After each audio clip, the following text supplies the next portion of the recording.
Covering the Preeti Rathi story from Delhi was a very disturbing yet emotional experience for me as a journalist.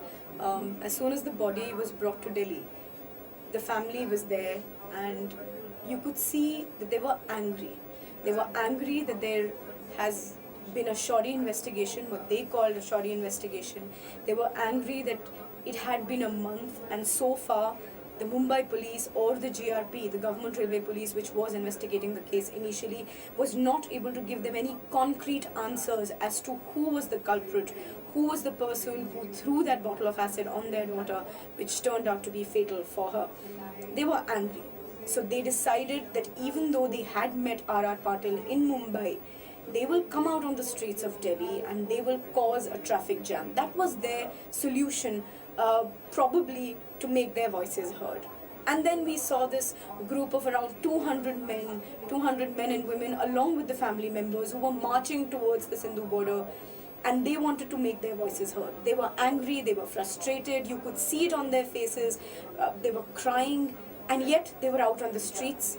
They had to be stopped by the Delhi police, they had to be stopped, they had to be manhandled, physically stopped, they were that angry. And they had the body with them, they had Preeti Rathi's body with them. But the police did a good job. They cordoned these people off, they tried and, drove some sense into them, tried and made them understand that blocking traffic is not going to be the solution. And these people did understand. And it was only, you could notice the change. It was only when the policemen started talking to these people, not as police officers, but as people, as persons who understood their agony, who understood their pain. That is when you could see this entire group of people really calm down, especially the family, the father. You could see the change in expressions on his face. From anger and frustration, his face turned into that of a man who was absolutely helpless. Here was a man who had lost his daughter. He had seen that incident with his own eyes when that bottle of acid was thrown at his daughter. He was there. He couldn't do anything. Then he was there at the hospital. He couldn't do anything to save his daughter there. And finally, he had to bear this burden of cremating his own daughter, this 23-year-old girl.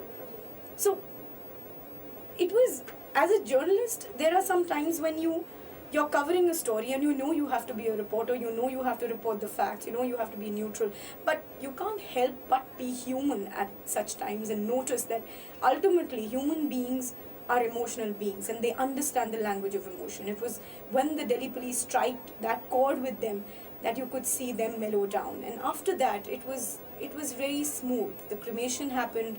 The CBI inquiry had been ordered by Maharashtra. The police also told the family that they will take their other two demands to the central government, but the family was quiet. Then they went into the whole mode of mourning, and that is when they realized that this is the time for us to spend as a family, to be together and to mourn the loss of their eldest daughter, whom the mother very fondly told me was a very brave girl. A girl brave enough that even when she was on the hospital bed, she told her mother that she wanted to survive, that she wanted to live, and she wanted to ensure that the accused is brought to justice. And that is the sole purpose of the family right now. All they want is justice, and hopefully it will be delivered soon.